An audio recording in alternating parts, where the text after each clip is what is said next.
All right, folks, what's going on? This is Mike from the Hardcover Comic. Today, we are just going to take a look at Saga, one of the best series ever written, in my opinion. Still not done, I should say. It's ongoing. A little bit of a hiatus now. Let's break things down. So, for those of you that are unaware, Saga is a comic published by Image Comics. It is written by the ever incredible Brian K. Vaughan with artwork by Fiona Staples. Two of the best creators in the industry right now, in my opinion. To create her own series, of course, currently sitting at 54 issues. Problem is, with creator-owned series, for the most part, they want to, they have a few, I guess, rules that they stick by. Obviously, if you have two creators that create something, you want them to be working on that thing pretty much the entire time. So, Saga is one of those series that sometimes can take a painstaking amount of time to get a new issue, but man, is it worth it?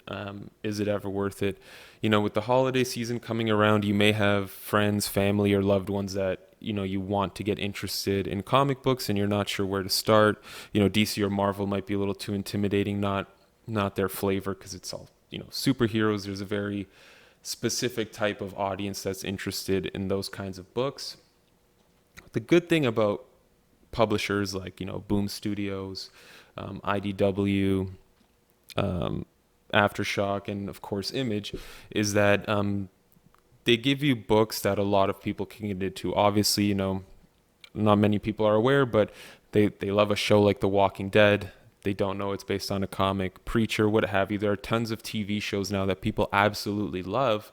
They don't know come from comic books. Unfortunately, Saga does not have a show yet.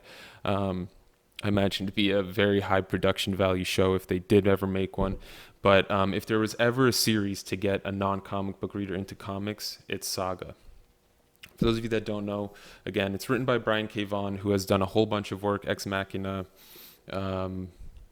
Wow, I can't believe I'm blanking on all this stuff. Ex Machina, Why the Last Man, and a whole bunch of other stuff I'm forgetting. We Stand on Guard, of course, Saga.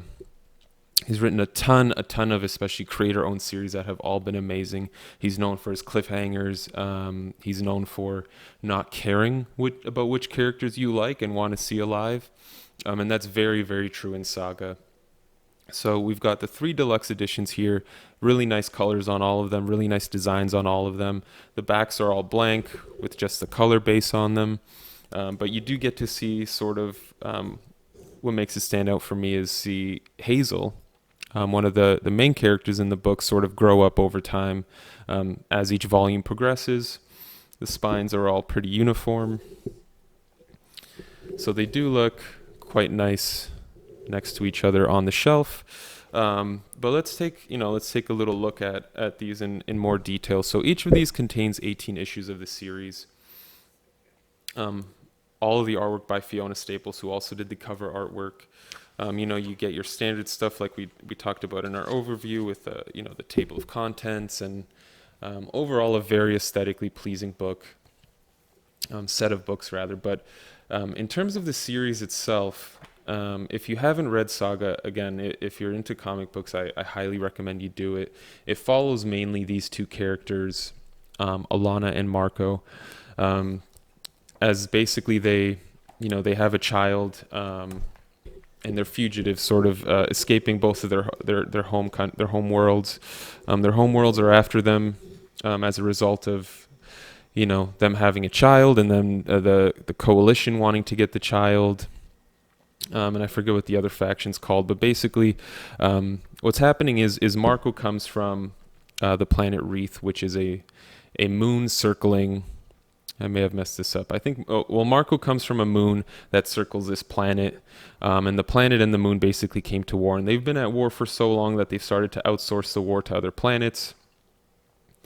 And other planets are fighting, and they're fighting these wars on other planets now, and planets are obviously taking sides, choosing alliances. And that's how the story starts off. We see a lot of very fascinating characters come in here. Hopefully I can, look at some of them without spoiling things. We see characters like the Will come in. We see a woman named Gwendolyn come into play. We see Prince Robot the Fourth, Goose, D. Oswald heist. We see the rebellion show up later.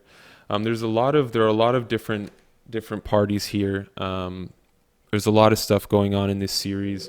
And what's great about it, especially for new readers of comic books, is it feels like a TV show. It obviously doesn't have the nuances of certain comic books. Again, you're not going to get a new reader Swamp Thing by Alan Moore. I mean, you could, but it'll be a little tougher for them to get into, a little tougher for them to be excited by the medium, because it's such a deep and complex, intricate story that has to do with the history of the character and all that stuff. It's not the most inviting title. But with a book like Saga, that's not the case at all, right? You can have pretty much anyone pick this up, get into it, and I'm sure they would love it. Fiona Staples' artwork, as I'm sure you're seeing throughout this, if you haven't seen her artwork before, is phenomenal. Hopefully I'm not showing any naughty pages. There are quite a few in this book, as it is an adult series. But yeah, it's what's great about it, like I mentioned before, is cliffhangers, twists and turns. We're sitting at issue 54 now of the series. And let me tell you, man, so much changes. There are huge jumps in time between story arcs, massive changes to the characters as well as the world around them, as the universe keeps getting bigger and bigger. Let me show you guys if I can find a cool 2-page spread here. But what Fiona Staples does that's so awesome is she doesn't make it, she takes this crazy world and makes it just seem like the most fascinating place ever. So there's an amazing 2-page spread there. I won't give away what's happening. This was, I remember this issue like it was yesterday that I read it. This is a book that will definitely get your emotions. Again, Brian K. Vaughan always puts things on their head. Characters that you thought were villains, you see them progress and evolve and change, and their motivations grow and get altered. You see sort of, again, evolution of characters, and obviously Hazel, as she grows, you get to see new things as she's experiencing the world and seeing her parents' perspective and developing her own perspective as well.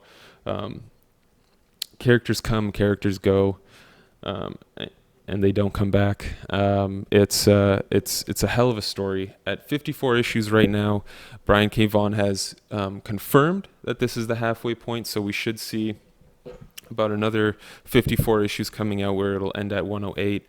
I mean, at this point, I think the series has been coming out for like 7 years, 8, maybe even 9. It's been a long time. Like I said, there are pretty big delays here. But sitting at 54 issues, especially if you're wanting to get into this series now, it's a perfect time. If you're not into the hardcover treatment, these are oversized. You can obviously stick with the regular trade paperbacks. You also have the option of going with the new compendium that came out, which, unless I'm mistaken, does collect all 54 issues. It's been a while. Number 54 came out in June of 2018. So, they said it's just a hiatus. We'll see how long it is. All I know is this series is one of my favorite series of all time. I will definitely be rereading it. I can't wait for it to continue and hopefully someday finish while we're able to see that happen. Incredible artwork by Fiona Staples. Amazing story by Brian K. Vaughan that's very inviting, very welcoming for new readers and old readers alike. You're not going to see incredibly intricate plot devices used, but it's always a surprise. It's always a good time. And I highly recommend it for you. And like I've been saying over and over again, people trying to get into comic books, if you need a place to start here. If you don't like generic superhero stuff, this is definitely a book for you. If you like fantasy, fiction, just good story writing, this is the book for you. Let me know what you guys thought. If you've read Saga yourself, if you've enjoyed it yourself. I didn't want to give too many spoilers away by showing off pages. I'm sure I did, since I really wasn't paying attention to what I was showing. But in the context of things, it will make a lot more sense than just seeing a picture. So hopefully I didn't ruin too much. Thank you guys very much for tuning in. Let me know what your thoughts are on Saga. If you have a series that you would recommend to new readers as well. And feel free to comment below, whatever you'd like. We'll try to answer it as best we can, or just give you any feedback. because we like talking. We like talking comics with everyone. But yeah, this is Mike from the Hardcover Comic. Thank you guys very much for tuning in. Please go pick up Saga. Hopefully it'll kick it off the hiatus a little faster if sales get a bump. Fingers crossed. But thank you guys very much. Follow us on Instagram at the Hardcover Comic, and stay tuned for more live streams and videos. Thanks, everyone.